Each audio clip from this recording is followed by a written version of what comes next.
Hello, everyone, and welcome back to the 4Card20 YouTube channel. My name is Steve, and I'm on this channel sometimes on the 4Card20 podcast. I also won a Battleground over the weekend, which was crazy and unexpected.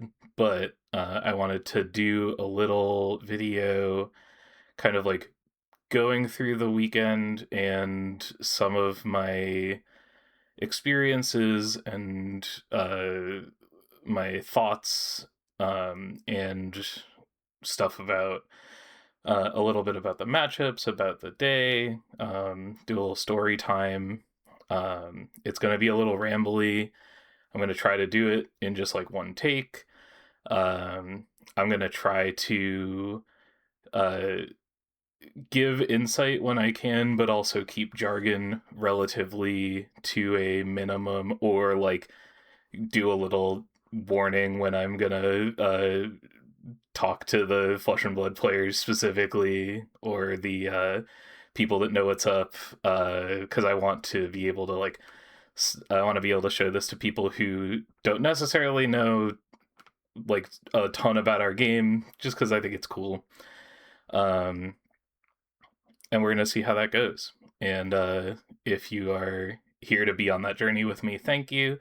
Also, at the end, we're going to attach a little video of opening the gold foil, because I haven't done that yet. And that should be a fun, cool thing to have at the end, for the clicks or whatever. So this event was the Min-Max Battleground in Illinois. It was about a 4-ish hour drive out. I went with my friend Danny, who was a hero on the weekend. You'll know why soon.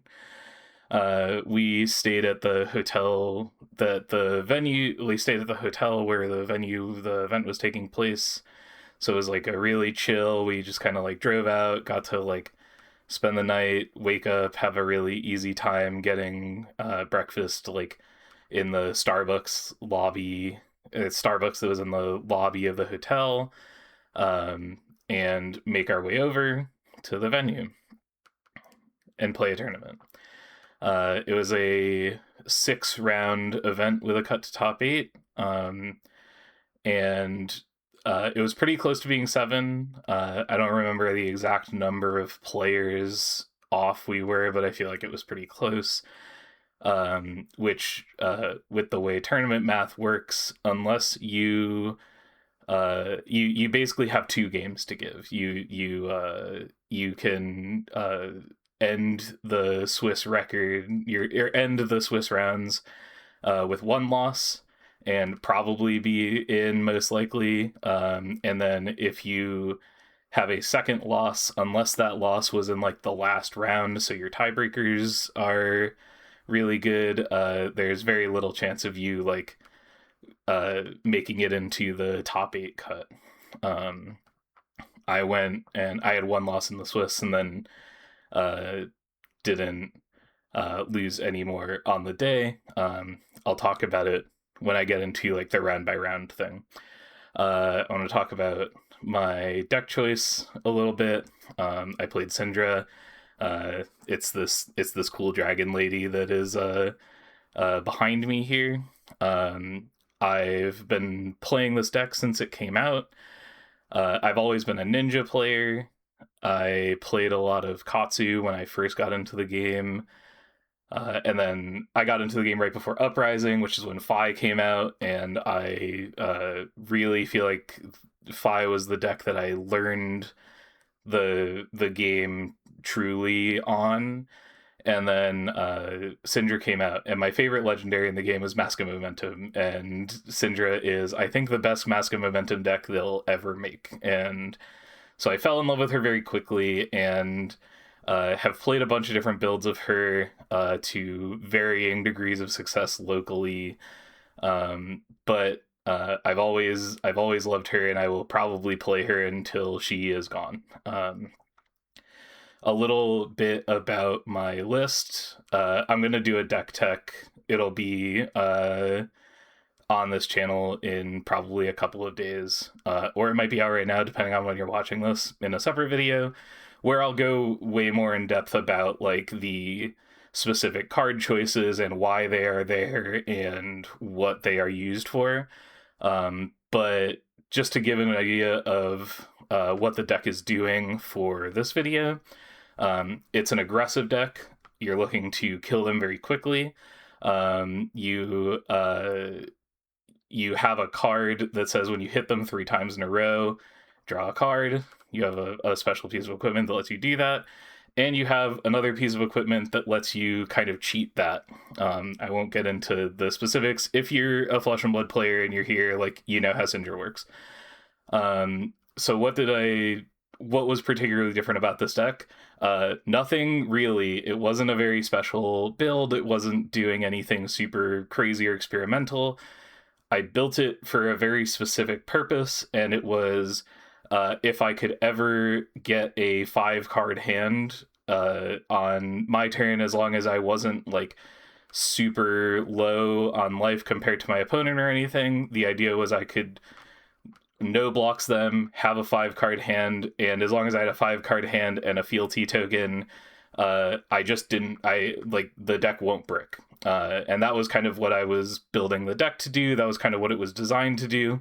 And spoiler alert, that's kind of what it did most of the day, except for the one time that I lost, which was my fault.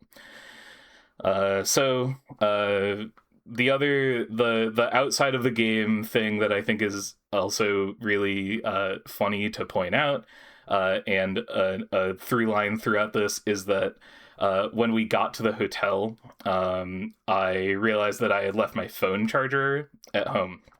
So I didn't have a phone charger. They didn't sell chargers in the hotel lobby or anything. And I was like, okay, like, it's probably not a big deal. I don't super need my phone. And so when we woke up the morning of the tournament, my phone was at about 40% battery life. And as we were going through and having breakfast and everything, I realized that, like, oh wait, I actually do need my phone, because that's how I see my pairings in the tournament software that we use. And that's also how you report your wins and losses. And so I was like, oh, well, I do need my phone actually. And so I put it into like low power mode, and before the tournament started, after the first round got paired, I turned my phone off, and I spent the whole day not on my phone at all, having it off, where I basically turned it on just to see what my matchup was, turned it off, go sit down, play my game, finish my game, turn my phone back on, report the match in the tournament software, and turn my phone back off again. And that was what I was doing all day.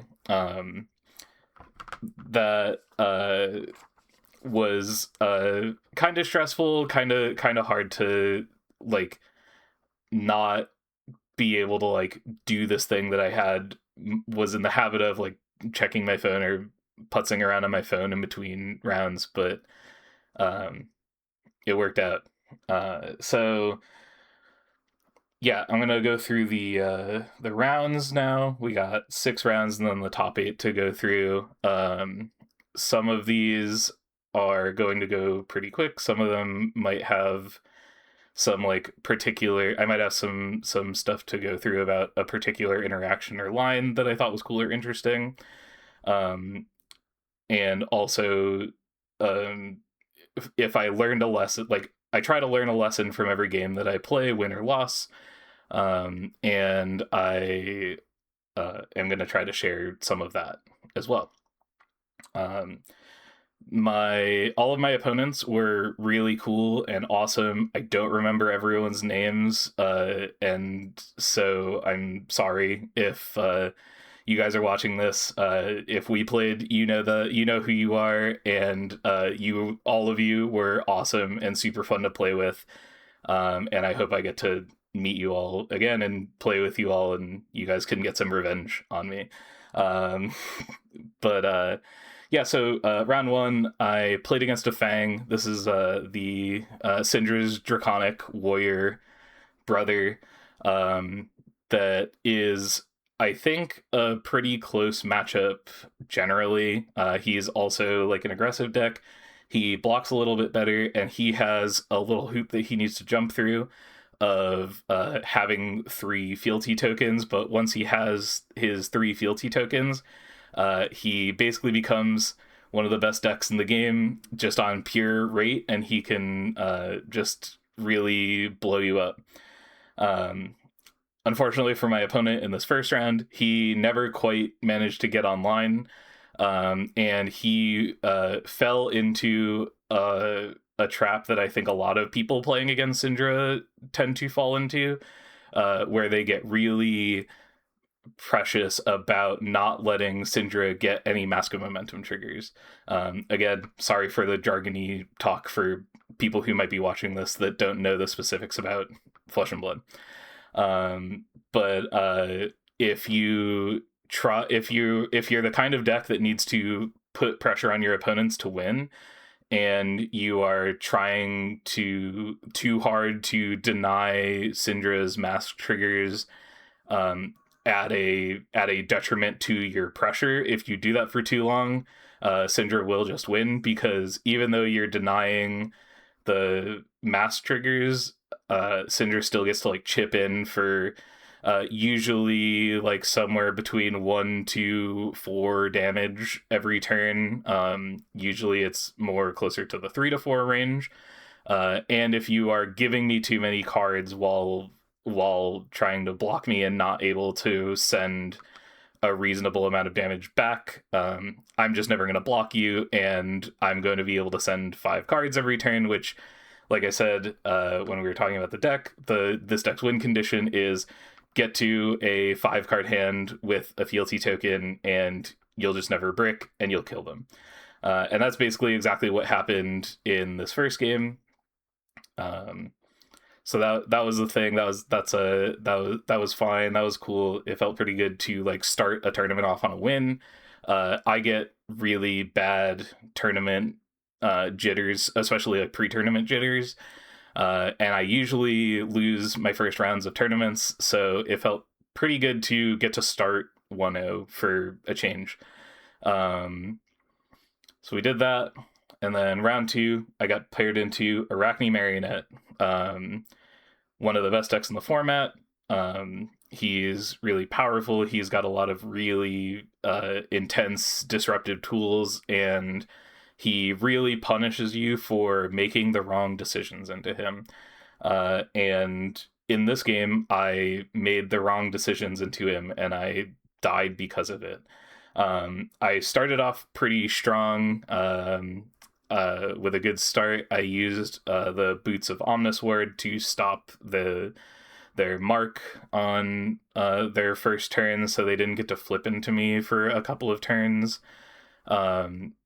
And I thought I had some pretty good pressure, and then my deck started to stall out a little bit in the mid game, and I just got forced into a situation where I needed to block.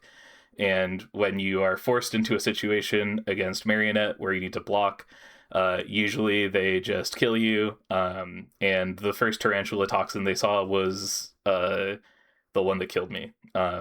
And I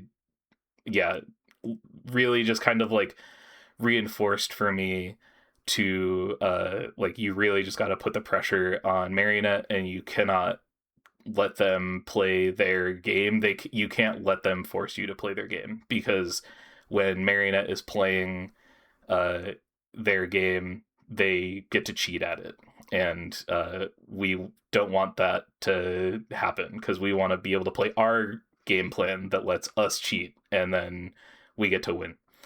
So I lost there, and at this point, I was like, I don't let losses affect me super hard anymore. I used to be way worse about it.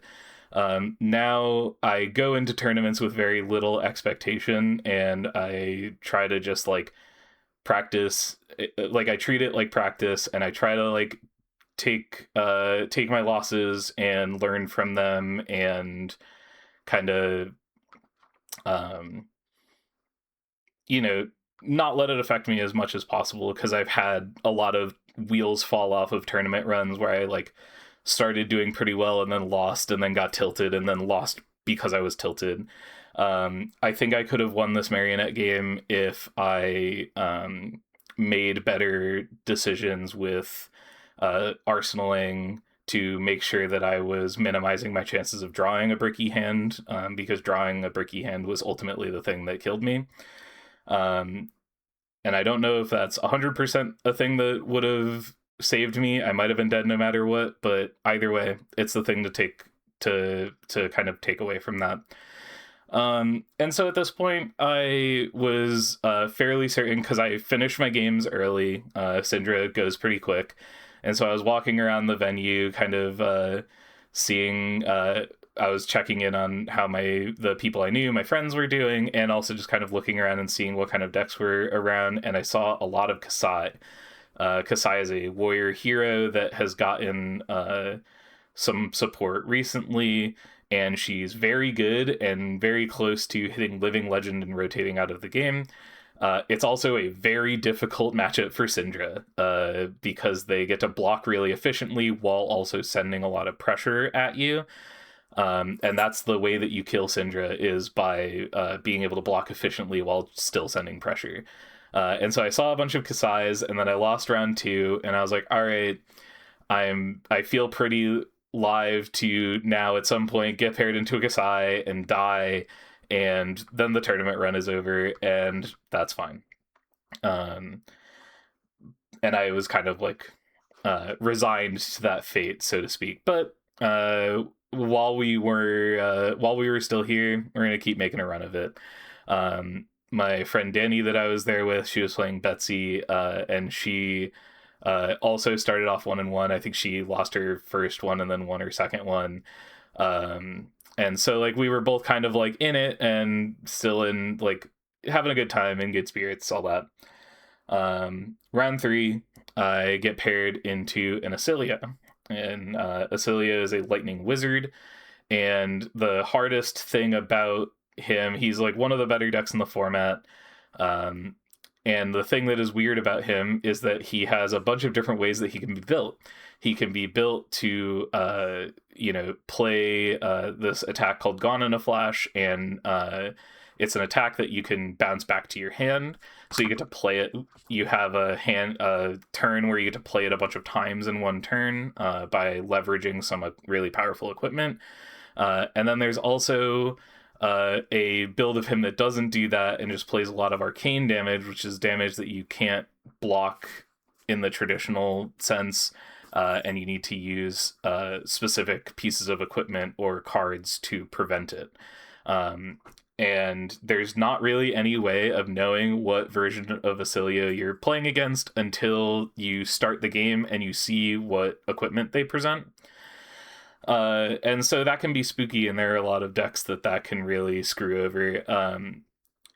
With Syndra, I don't think that it matters a ton. My philosophy generally is that like I can side and configure my deck in the same way, and no matter which version of Asilio it is, it just influences like some of my play pattern decisions. You have a dagger called Claw of Vinserakai that has Spell Void on it, so it's a dagger that lets you deal with the arcane damage. And the boots of Omnisword, which also let you prevent 1 damage. They're pretty good into the spell version of Asilio, and the dagger is kind of good in both versions because it still can function as a dagger, and the more combo attacky versions of Asilio still do little pings of arcane damage, or sometimes they'll like mix it up and be able to do both. And so when I play into Asilio, I configure my deck the same way no matter what, and just adjust how I play.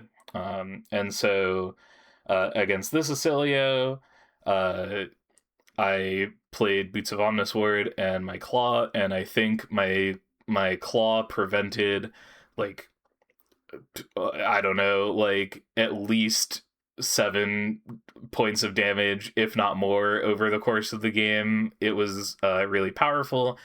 I also side into all of my blues because it gives Syndra the ability to spell void to prevent a spell, and then if they have a follow-up spell, you can pitch a blue to re-equip the dagger and prevent it again. And I got to do that a couple of times. Dagger management can be a little bit difficult in this matchup if you're not experienced in using it or using them. I had a really weird line in this game where um, I had to swing my kunai, and then that hit, and I got a counter off of my blood splatter vest. And then I got to send a ravenous rabble for 4, and then on that chain ended up needing to flick the kunai that I had just attacked with to get a second splattervest resource, to then be able to re-equip the my daggers so that I had another ability to swing with my kunai, which then let me attack with the Draco Fire that was in my hand, and then convert a Lava Burst that I had for 5 damage. There's some kind of like weird wonky lines that don't seem they're not like super obvious. I'm not saying that like I play Syndra any better than anyone else really does. But when you play the deck a lot, you can like see these like less obvious lines, and it can turn a hand that looks a little like wonky and bad into a hand that can like threaten a Mask of Momentum draw or convert a Lava Burst or something like that in a way that you wouldn't normally. It doesn't look like you would be able to do it normally. So I ended up winning this. I ended up beating the Cecilio. I just kind of kept the pressure on them, and they never really got a chance to. They got me down pretty low, but I was never really in threat of dying to their Stormstrider's kill. And I managed to squeak that one out, and that felt pretty good. So tournament's halfway over. We're 2-1. We're feeling okay. We're still feeling like we're probably going to get paired into a Kasai and die, but ultimately, like, pretty happy to have ended the first half of the tournament on a positive record. Going into round 4, where I get paired into the Syndra Mirror. The Syndra Mirror is one of the most cursed mirrors that I've ever experienced in any card game. Anyone who has ever played the Syndra Mirror knows how swingy and volatile it can be. And so I got a little nervous when I realized that I was playing against another Syndra, because my experience in playing the Syndra Mirror is that there are 2 types of players that you can run into. There are the players who can accept that the matchup is cursed and that it's like very swingy and very volatile, and you just kind of gotta, at a certain point, roll with the punches and laugh off the absurd things that can happen in that mirror. Or there are the kinds of players that are really salty about the Syndra Mirror because it is so volatile and swingy, and it sometimes does not matter how much better you know the matchup or how much better you know the deck. Just like a wild, crazy thing can happen, and the game can just end. So I sat down to play the Syndra Mirror, and luckily my opponent, like everyone that I played against, was super chill, super happy to just be like hanging out and playing. And we got to laugh about how crazy this mirror is. And basically the way the game went was he saw a kind of bad hand the turn before I saw kind of a bad hand, but because he saw a bad hand first, he had to end a turn without hit any of his daggers, which meant that he had to send a hand that could not do the flick knives mask of momentum thing to keep mask alive for multiple chain links. And so I got to just block out his mask turn with just one card, which meant I got to send 4 cards back, which meant that I got tempo, which meant that I got to send 5 cards on my follow-up turn. And as stated, if we find a 5-card hand with our emotional support fealty token, the deck is designed to not brick and just kind of win from there. And so we managed to like get through some precarious opening hands and navigate it in such a way that we got to our win condition and we won. And that was pretty cool. It felt pretty good to have gotten through the Syndra Mirror. It's a thing that can just like randomly kill your tournament runs. The last time I played it in a tournament was playing against my buddy Theo in top 8, where he got to go first and I drew a card that had no block. I had a Draco Fire in my hand. He had an Ancestral Empowerment to be able to get over my blocks, get a mass trigger, and then I started my first turn of the game at 34 life, and I just got blown up from there. So it's just a volatile mirror. I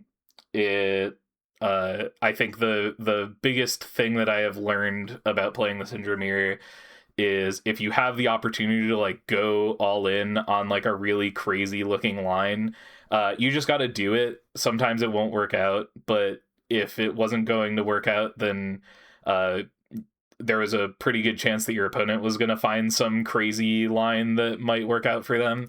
And because the mirror is so swingy, you just got to take the big swing and kind of roll with it. And if it works out, great. And if it doesn't, so it goes. Yeah,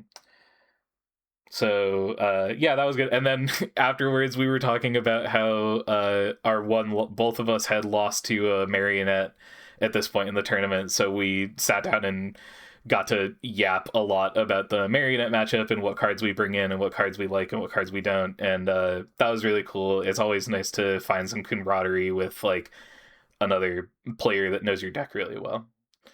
Yeah, we're X-1 at this point. We're feeling pretty good. We're going into round 5 and we get paired into Kasai, and I'm in my head at this point going like, yes, here it is. It's time to get owned by this Kasai and have my tournament be over. I truly like figured at this point like I was dead, but I was happy to have played a really good tournament, had made a deeper run than I normally do, and we I was like, well, I'll play it out. I'll give it my best shot, but I don't win against Kasai very often. I've got a really good Kasai player in my locals, Jeremy, who is also at this tournament. And shout outs to Jeremy.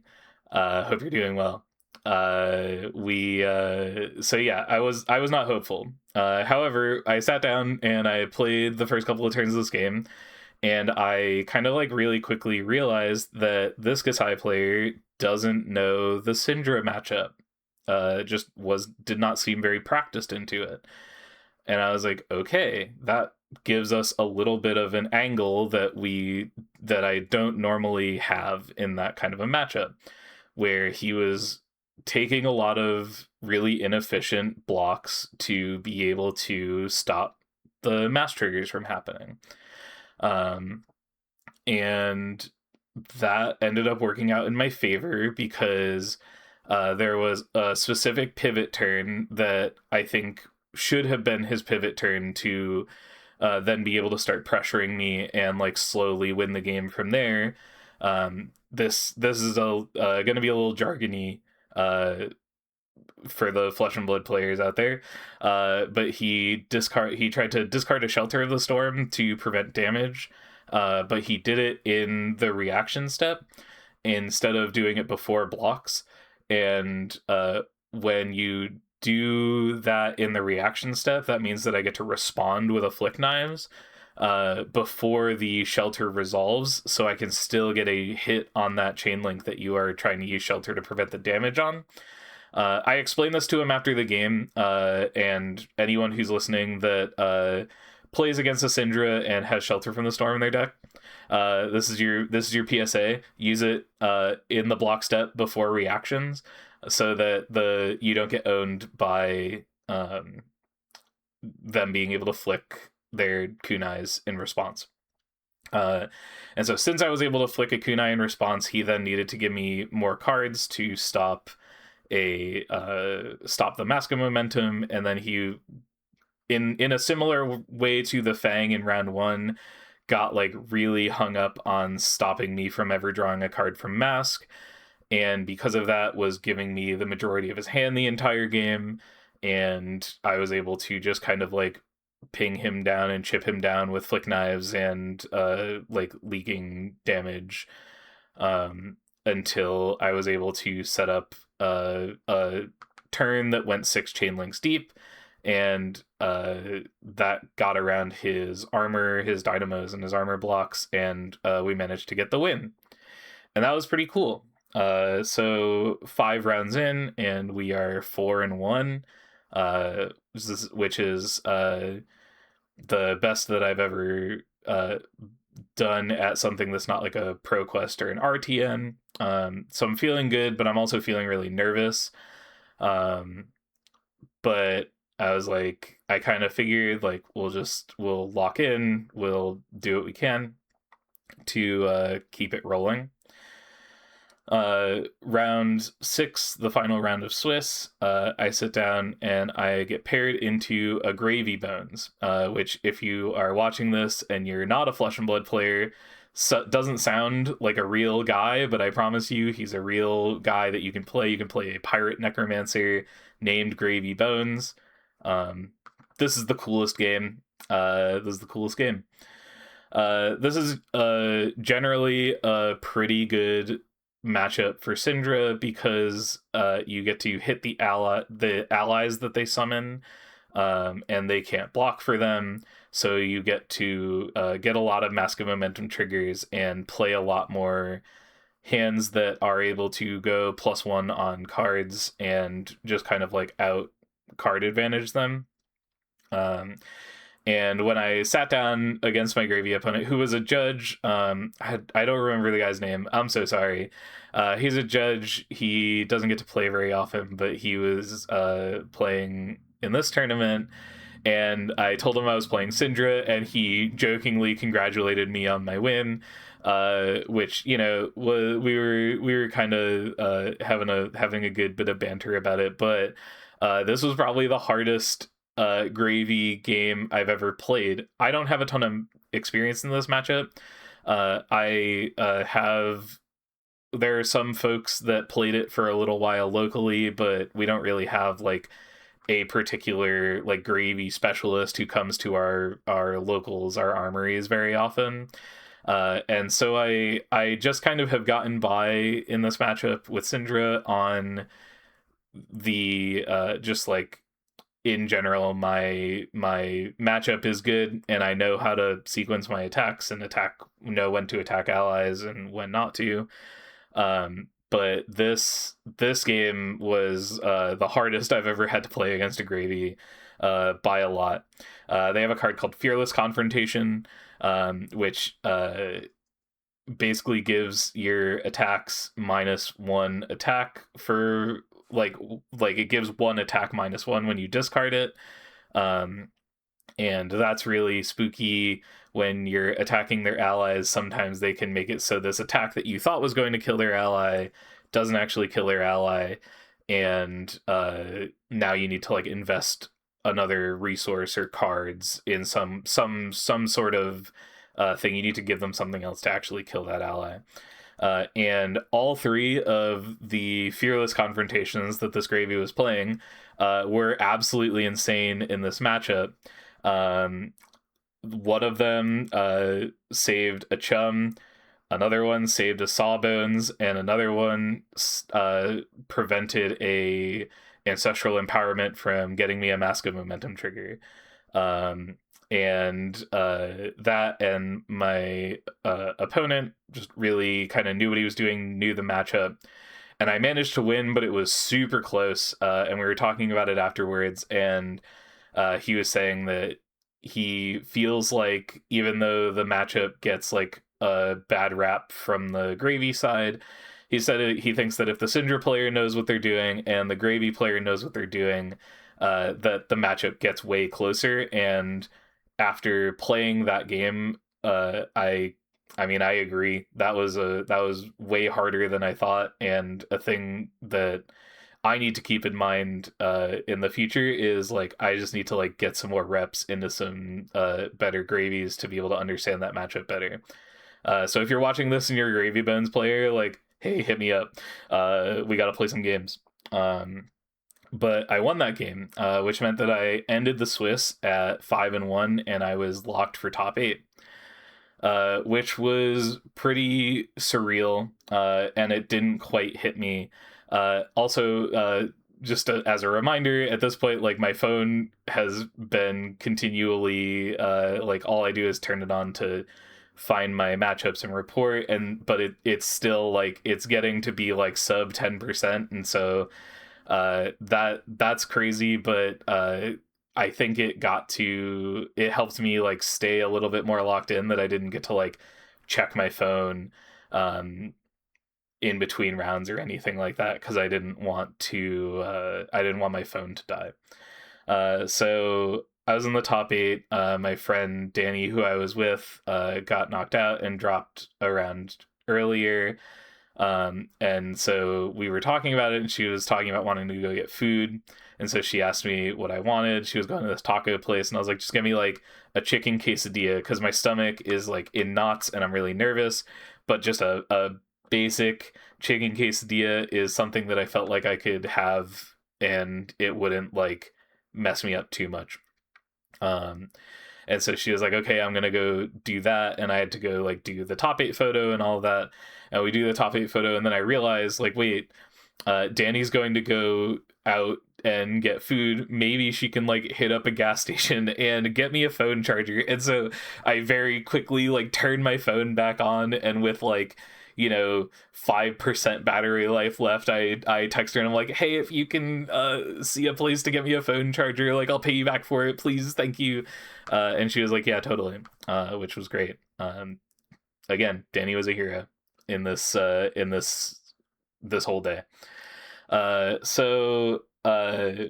want to talk about, right before the top 8 starts, I've got a fun thing that I want to call the elevator incident interstitial. So I apparently this was a problem that people were having, but in the venue that we were in, they had like locked a bunch of the doors out and also stopped the elevators, I guess, that you take up to the venue or up to the floor that the event is on, like where they would go down, but they wouldn't go back up again. I guess it's some like security setting or something like that. So people were going down and not being able to get back up to the venue. Spoiler alert, there are stairs, but like they're like in a weird hidden off place that like was not very obvious. And so people were getting stuck, and so I turn on my phone, and after like before the top 8 starts, and I see a message from Danny that's like, hey, I'm back with a quesadilla and a phone charger, but the elevators aren't working, or I'm locked out, so I can't get up to the venue. But at this point, I don't know that the elevators are not going up. Like, I don't know that they're going down, but not going up. And so I just see that she said, I see that she says that she's locked out. And I'm like, oh, well, if she's just locked out from like a door or something, I'll just go down and let her in. And then I can get this food and this phone charger and also let Danny back in, and it'll be fine. And so I go and I get into this elevator, and I go down to the ground floor, and I open the elevator, and Danny's just standing there and like gives me a look of like concern, and I was like, what's up? And she was like, the problem that she had wasn't that she was locked out from like a door, it was that the elevators don't go up. And I was like, oh well shit. And so she comes in and we start trying to press the button to go back up, but the elevators aren't going up. And at this point I was already like overwhelmed and nervous about just everything that was going on.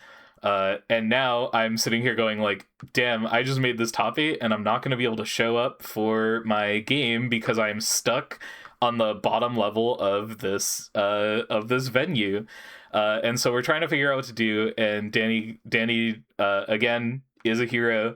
And so she was like, you stay here in case like someone comes by. I'm gonna run over to the hotel and like try to get a hotel staff to come over and either fix the elevators or like give us something that we can go off of. And so she books it, and I'm kind of standing there nervous, trying to like yell up to the second floor to see if there's anyone that happens to be coming by or anything, because I figure even if they can't like get the elevators to work, maybe they can like let the judge or the operators of the tournament know that I'm it's not that I've bailed on this top 8, I just simply am stuck. And so I have the thought of like, oh, I wonder if I can like call MinMax, the store that's hosting the venue, and like maybe they can get a hold of someone that could like help me out.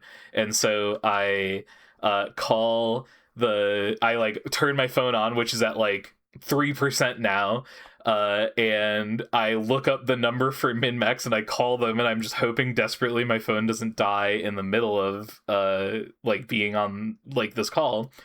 And it goes to voicemail anyway, and I was like, all right, well, shit. And so I'm like just kind of sitting there trying to like accept my fate of just getting absolutely owned by getting locked out of this elevator. And as I'm like panicking and worried and frustrated, through the doors comes Peter, the owner of MinMax Games. And I was like, oh, perfect, Peter. And he comes over and he's like, what's up? And I'm like, I'm in the top 8 of this event. And he's like, and the elevators aren't working, right? And I was like, and the elevators aren't working. And he was like, yeah, we booked this venue, but they just kind of forgot that we were here, so they turned everything off. There are stairs over here, like, come on over.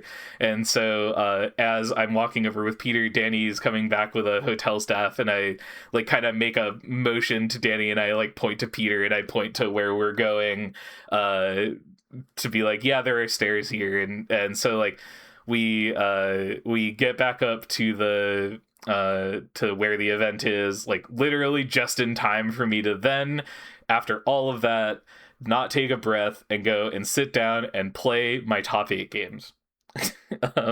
So that was the elevator incident interstitial, to give you an idea of the headspace that I had going into these top 8 games. I'm gonna turn the page. I got like 5 pages of notes here. So top 8. We play against another Fang. This is a different guy than I played in the first round, but I generally feel pretty good into this matchup, as I said before. Although we're in the top 8, and I don't know what to expect, and also I'm like trying really hard not to like actively have an anxiety attack after everything that we just kind of went through. But the guy's super friendly. We were like when we were like shuffling up to start our game, we were kind of chatting. He said he was from the Madison, Wisconsin area, which a fair number of the people I played with were from the Madison, Wisconsin area, which is where my sister lives. So that's really cool. And if I ever end up out there visiting my sister, I want to hit up some Madison armories and see if I can play against some of you guys, some of those folks again, because I had a really good time. Everyone was super chill and friendly. So we start playing our game, and he, unlike the other Fang, gets online, which is always a little scary because in Syndra versus Fang, if the Fang ever managed to get online, you know that the game is going to only be like 2 or 3 more turns, because when Fang is online and Syndra is firing on all cylinders, it just becomes an absolute bloodbath, um, and that's when it gets really close. Um, and I maneuver the game into a position where I I have a hand, I have a line where I'm like, okay, I'm pretty sure this will be wide enough to get us over the finish line, because we're both in single digits, really close, and I have enough cards to present a mass trigger and then attack with a snatch, which is an attack that when you hit with it just draws you a card. And so I was like, okay, I can set up this line where as long as I draw an attack off of Snatch, I can hit with the Snatch and then attack with a Kunai and then play the attack that I drew off of the Snatch to present another mass trigger or kill him, depending on how much damage he takes. And so I sequence my first 3 attacks, and he gives me cards and armor, which I'm feeling pretty good about.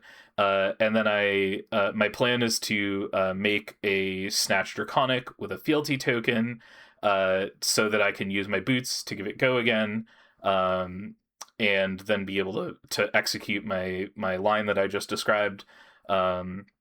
Again, apologies for the jargon, but basically what happens is I'm kind of like rushing through this line. I flick a dagger. I get my blood splatter resource vest counter to be able to swing the dagger. I play the snatch, and he lets it hit, and I draw a cut through. So I know that I have my plan of being able to like give the snatch go again, swing a dagger, play this cut through, and it will either give me another mass trigger, so another card, or it will kill him. And I, in like rushing, like not rushing, but in like going through the sequence in my brain, I just forget to physically activate my boots to be able to give the snatch go again, and I just go to like put the dagger on the combat chain. I re-equip my daggers and swing a dagger, and my opponent and I realize like at the same time that I forgot to activate my boots. And so I like go to point to them, and he basically is like, again, friendly guy, no hard feelings with this. He's just like, we're in the top 8 of an event playing for money. We're gonna call a judge, and so we call a judge over, and the judge comes over, and in my head, I'm like, I'm kind of in a position where like even if this judge call doesn't go in my favor, I'm still in a pretty okay position to be able to win on the follow-up turn. But I feel really stupid and embarrassed for, missing this like sequencing thing, even though the intent was clear. And I was pretty sure that the judge would end up ruling in my favor, because it was literally like not even a whole chain link. It was like a few phases of the game had passed, nothing like too crazy, like no information was gained or anything. But the judge was asking like, what was communicated, what was said, what wasn't said, doing the thing that judges do, which, always call a judge if you're not sure about an interaction or a thing that your opponent does or a thing that you're doing. Calling a judge and just making sure that everything is above table, I think is really important, especially in games with higher stakes like this one. And so ultimately, the judge ruled that it was like very clear what my intent is, and there was no new information to be gained or anything. So he let me give the snatch go again with my boots, and then I was able to re-equip my daggers, swing with the dagger, play the cut through, and that was the end of the game. My opponent died off of that. And so we won, which was cool and unexpected. Because again, I wasn't it was like I'm hitting the point where I'm like, truly, I never expected to like make it this far in this event. But it was really cool. But I was like really stressed and rattled, and I was like shaking after that judge call, and I I literally was like, I just need to go, and like I had to go to the bathroom was what I like ultimately settled on, because I was just really upset. And so I walked down the hall a little bit to the bathroom, splashed some water on my face, like kind of washed my face. um I on my way back, I see Danny, who had taken my phone at this point and was charging it in the charger that she got for me. Again, thank you so much, Danny. I could not have done this without you. Um, and she asked me like how the game went, and I was like, I won. And then I started to try to explain the judge thing, and then I started to like really get upset. And I like started to cry a little bit, and I was like, I can't, I don't have the emotional space to be able to like explain all of this right now. I'm like getting emotional again, like thinking about it. And I was like, I don't have the space to like think about this. I just really need to lock in,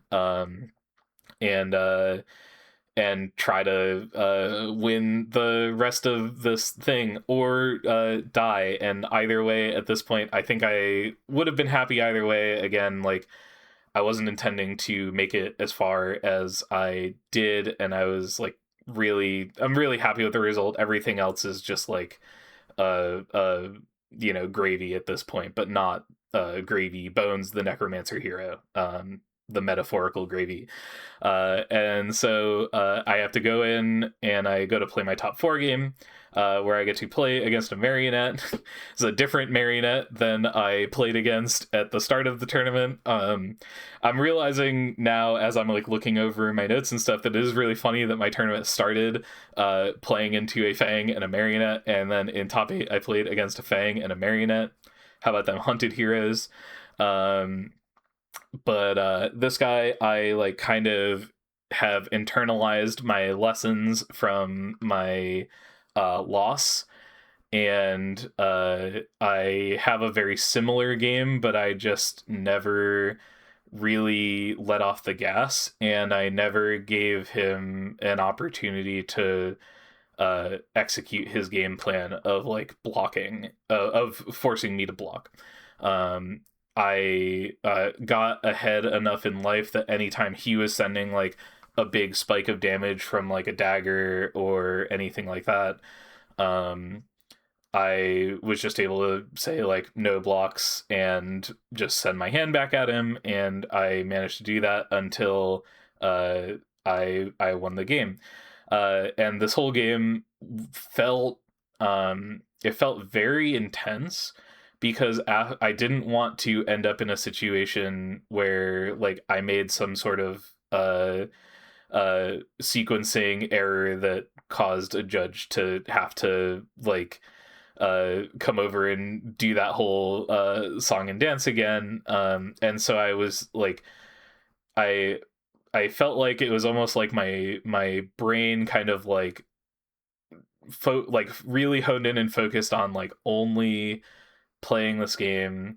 And I was like very slowly and methodically going through every little interaction throughout the game. And at one point, my opponent missed a trigger. They attacked with a Mark of the Black Widow while I was marked, and it's a card that makes you, when it hits, you have to banish a card from your hand, so it takes a card off of you whether you block it or not. And I had an arsenal, so I was like, okay, I can banish a card and still send a 4-card hand. So I say no blocks, and I take the like 7 damage or whatever it is.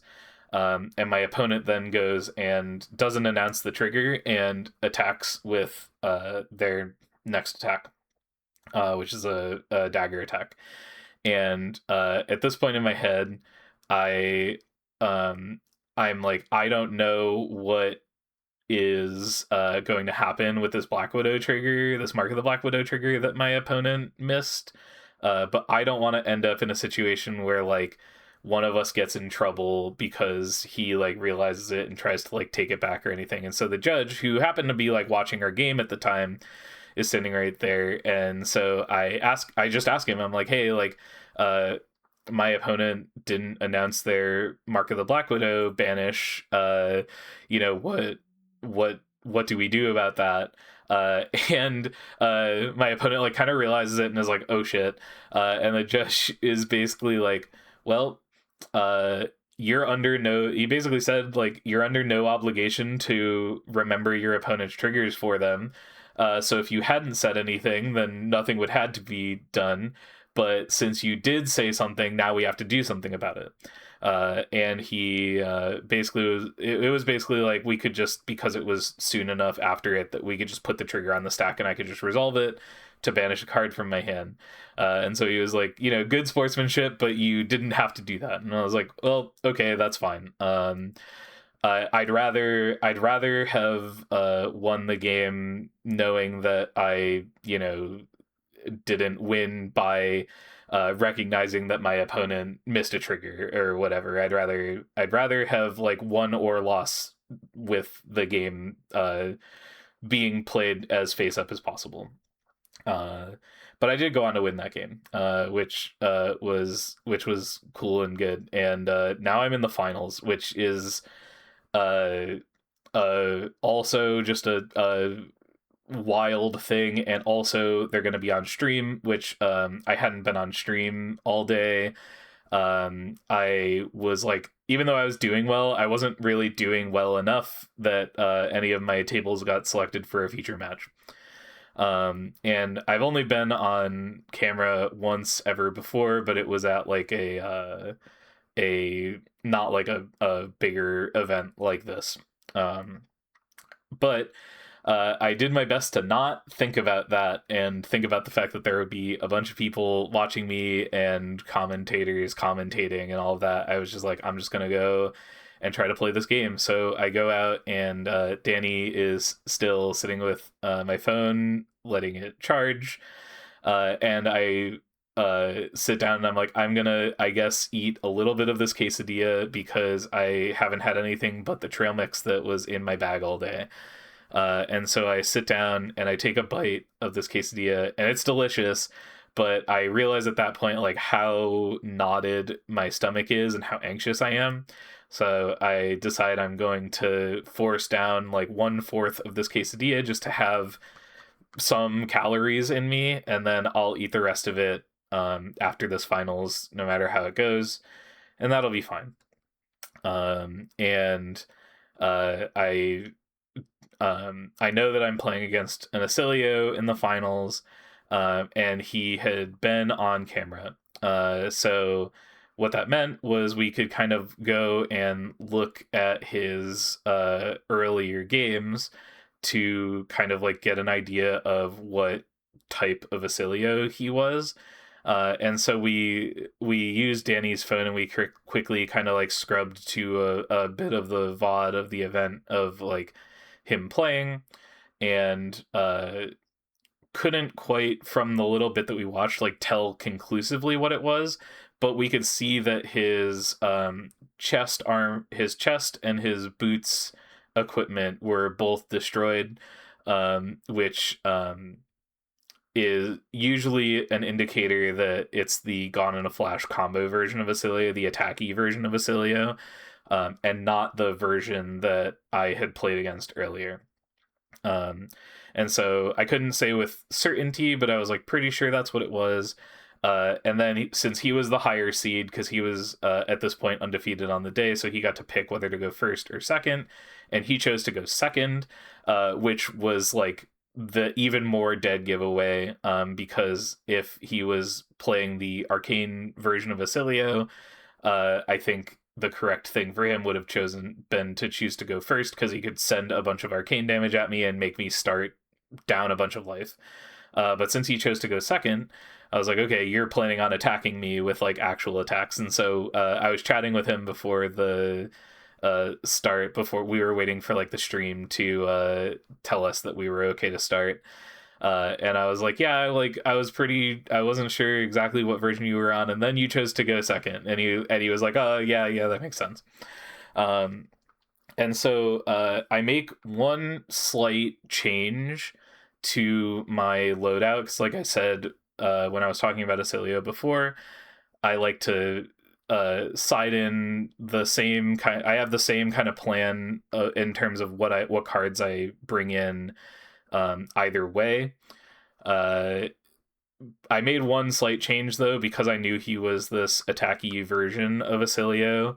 I didn't play the Boots of Omnisword. I just played my normal Dragon Scalar boots to be able to like have access to the ability to like give a finisher go again to force a force the ability to convert like a 5-card hand even if I have multiple finishers. And I didn't really have a super solid reasoning for doing that over playing boots. It was just kind of a gut feeling that ended up working out.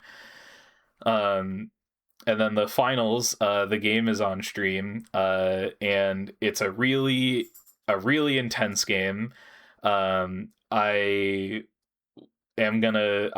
talk a little bit about a couple of the points that were like highlights of it.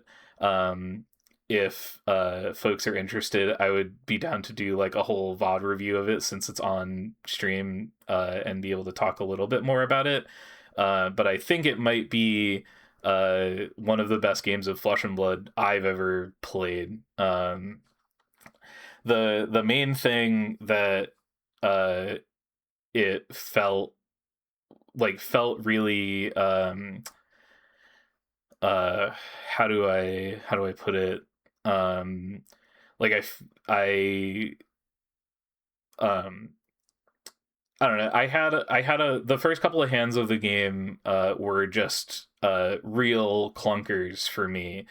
The clunkiest hands that I've had of the tournament by a lot.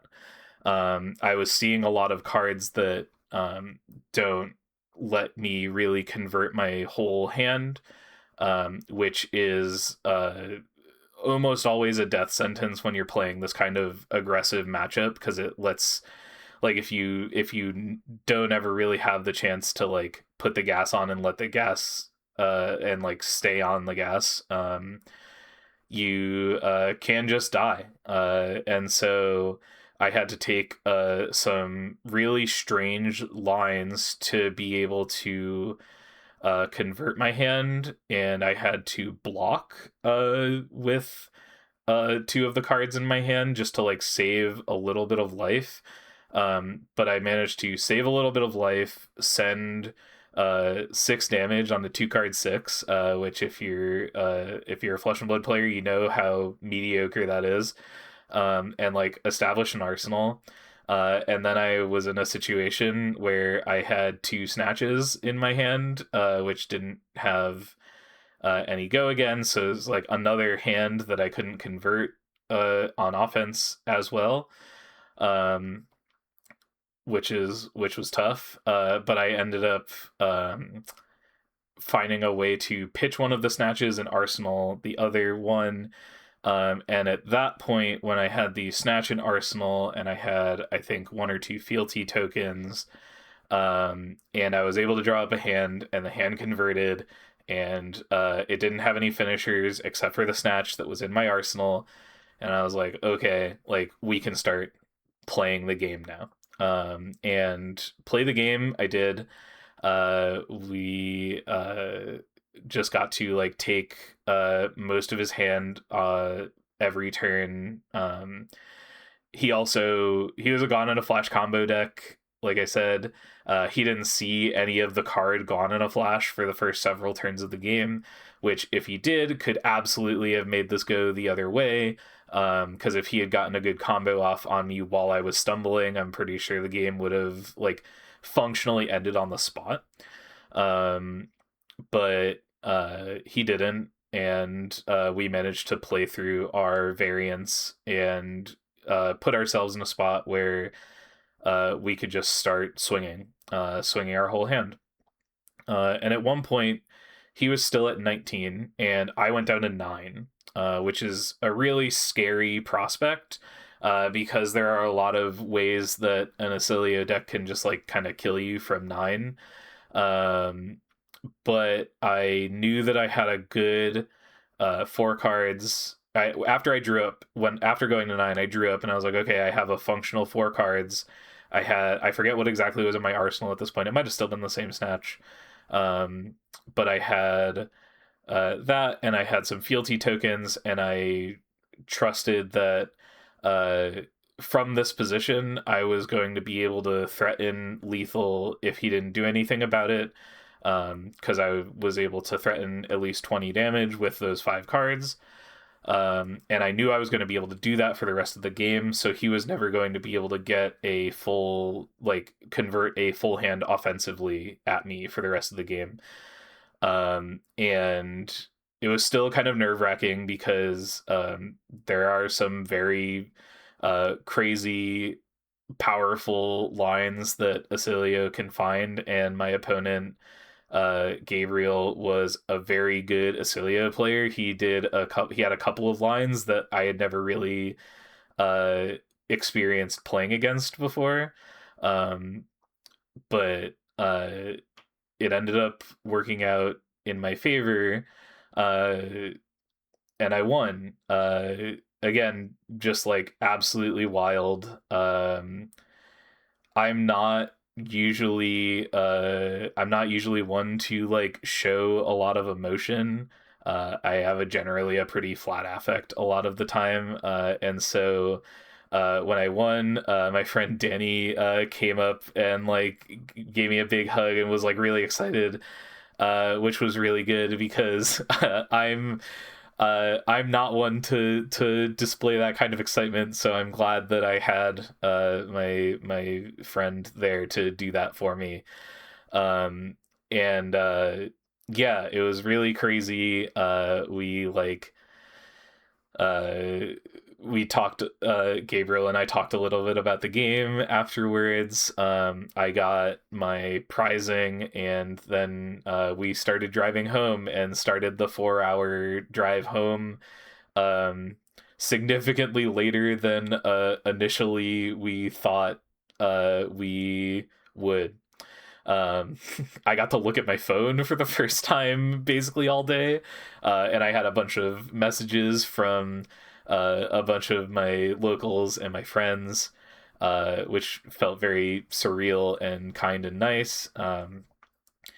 Danny absolutely tanked the drive home, which I really appreciated because at a certain point I was just going off of adrenaline, so I could have driven home, but she was insistent on just like, I'll take care of getting us home, like you relax and all of that, and it was again very kind.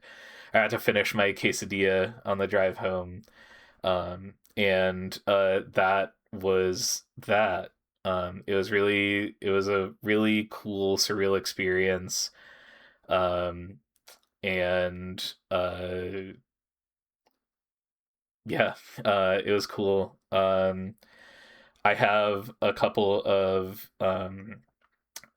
learnings that I've written down in my notes here about some things that I think that I did well, and things that I think I could learn and improve on.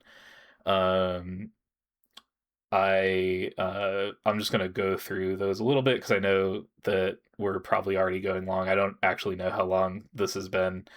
Um, yeah, I think the thing that worked really well is that I had a really refined macro plan with my deck. Like I said, I built the deck to be able to get myself into a very particular winning position of being able to start my turn with 4 cards and an arsenal and a fealty token. And if I did that, it was very unlikely that my deck would brick until I killed them. And I also had a really solid idea of what like a final turn of the game would look like, and it was going 6 chain links deep, either by leveraging dagger swings off of ignites or blood splatter vest resources, that sort of thing, to be able to force mass triggers twice on a chain link without using flick knives. which then gets really powerful because it lets you put the flick knives on the later half of those 6 chain links to really basically force the issue, where they just, unless they're giving you armor or something like that, don't have enough uh, cards on defense to stop you from drawing an extra card. So yeah, having a good macro plan, having good prep. I was like preparing for this tournament. I was playing a couple of different things before I just settled on like I'm just gonna play Syndra because it's what I know. But I was just playing a lot of the game. I was playing at least 3 games a day. Like my testing heuristic when I'm preparing for a tournament is like play an armory's worth of games a day, which our local armories here are always capped at 3 rounds. So I was playing at least 3 rounds, but when I was like really in it and preparing, I would play upwards of like 5 to like 10 games a day, depending on how much time I had. I just like really knew my deck inside and out. Even though it wasn't Syndra that I was always testing, I just have played and loved this hero for so long that I really just understood it and understood my way around it, and barely had to spend any actual like brain power when I was playing the games thinking about like what my hand does, and that gave me a lot more space to be able to think about like what my opponent was doing and kind of like sculpt what I was doing around the like what I thought they might have or what their strategy might be. Um, I remembered to stay hydrated. Um, my water bottle also broke. The little handle that I use on my water bottle also broke like the night before this event, which is a silly thing that I forgot until this point. But the venue had like little cups and like a little water cooler machine thing, so there was the ability to go out in between rounds and kind of like drink a cup or two of water. And I had some trail mix in my bag that I was using just to like keep some calories going throughout the tournament. I think I could have done a better job of that, but I did it, which is more than I normally do because normally I just like don't eat or drink during tournaments because I am not thinking about it. Um, I think I recovered from uh tilting or didn't tilt in places where an earlier version another version of me would have like tilted and not uh been able to recover from it after like the marionette game that I lost in round 2. um there are tournaments that I've played where if something like that happened, I would like get upset either at the game or at myself, and that would cause me to play worse in my next round, and that would lead me to like be death spiraling and kick me out of the tournament because I was uh not focusing on playing the tournament. I was focusing on the results or whatever. And so I've been doing a lot of trying to work on not doing that, trying to learn from every loss instead of ruminating on it and saying like, oh, I got unlucky, or oh, they just always had it or whatever. I think that in Flesh and Blood specifically, there is a lot that you can gain if you have the mentality of always be trying to learn something. It's the mentality I've had since I started playing, and it uh, has worked out well for me in this instance. I also write down here under my little section of what worked of like not having my phone the whole day, which was kind of weird because it made it kind of forced me to stay present in the moment throughout the entire day without being able to like retreat into like checking Discord or checking texts or anything like that. I feel like that was kind of a double-edged sword because I did feel like really overwhelmed by the end of it. And it would have been really nice to have been able to just go and I'm gonna, sit in the corner and like look at my phone a little bit to kind of try to reset. But not doing that, I think, let me kind of like stay present. And the time that I would have just kind of been like scrolling or checking on social media or Discord, I spent thinking about the games and what I could do better at them. So that was cool. Things that I want to improve on, because I think even though I won this event, there were a lot of things. There's still a lot of room for me to improve as a player. I want to try to eat better during tournaments. I want to try to uh, have a more refined list. There were some cards that are in my list that I put in as experiments that ended up not coming up. Like I didn't play any matchups where I thought they would be relevant, but if I did, I would have brought them in and tried them out. But I would prefer to, when I'm playing in a tournament, like for stakes, I want to have tested every card in my deck ahead of time and kind of like know that every card either works or like when it works and when it doesn't. Uh, and then the the top four game and then the finals game after that judge call situation that I had. Those were, I think, the two tightest games of Flesh and Blood that I've ever played. And I have written down here that I want to be able to play a whole event as well as I played in that top eight. And so moving forward, that's the thing that I want to practice and aspire to be able to do. And I think that just about brings us to the end of this recording. Oh gosh, we've been going for over an hour. That's crazy. Just to end us off here, I want to just like shout outs to my partner Kim, who has been a huge support for me in this game and in life. And then my friends Joanna and Danny, Danny who was there, who again, absolute hero maneuvers. And they're my main family and support system, along with Kim's brother Chris, who lives with us.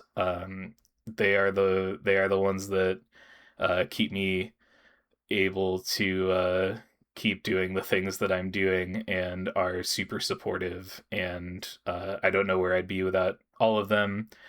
As well as like the rest of the 4Card 20 team and the Ann Arbor, Michigan Fab community.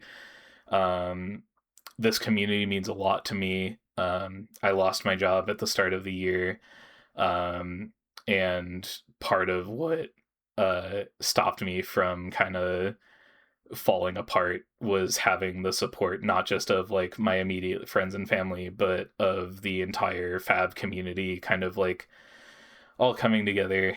You guys are all awesome. You know who you are. I love you all. LSS, if anyone from the company is listening, first of all, thank you for making this game. Thank you for making a game that made me love card games again. It's awesome. Please bring callings to more callings to the Midwest. We have a really awesome scene here in Michigan, not just in my area of the southeast part in Ann Arbor, but we have a bunch of incredible players like out out west, up north. There are groups of really incredible players who we only really get together and all play together when there's like a pro quest or a road to nationals or something like that. um, and it would be great if we had more reasons to all get together and play. So please bring more events to Michigan. Bring any events to Michigan, even. Um, this is the part where I'm supposed to say, get in the comments and comment that you want there to be a calling in Michigan, so that we can try to show them how dope our group is. If you've been listening this entire time or watching this entire time, thank you so much for hearing me out and sharing this journey with me. I'm gonna end this recording here, but we're going to splice in a phone video of my opening my gold foil. So you'll see that in just a moment. But other than that, thanks for watching, and we'll see you in the next one. All right, we're gonna open a gold foil. I have my friends and family around me. What side do they come out on? Do you know? I'm pretty sure that if you hold the open side facing you, it's face down. Okay. I truly don't remember. I'm not 100% sure on that, but that's how I feel like I remember Majin Bay pulling them out on. So like this way. I mean, the top of it will have the grade on it, so you can. That's fair. See that and know which side is right side up before we know what it is. Okay.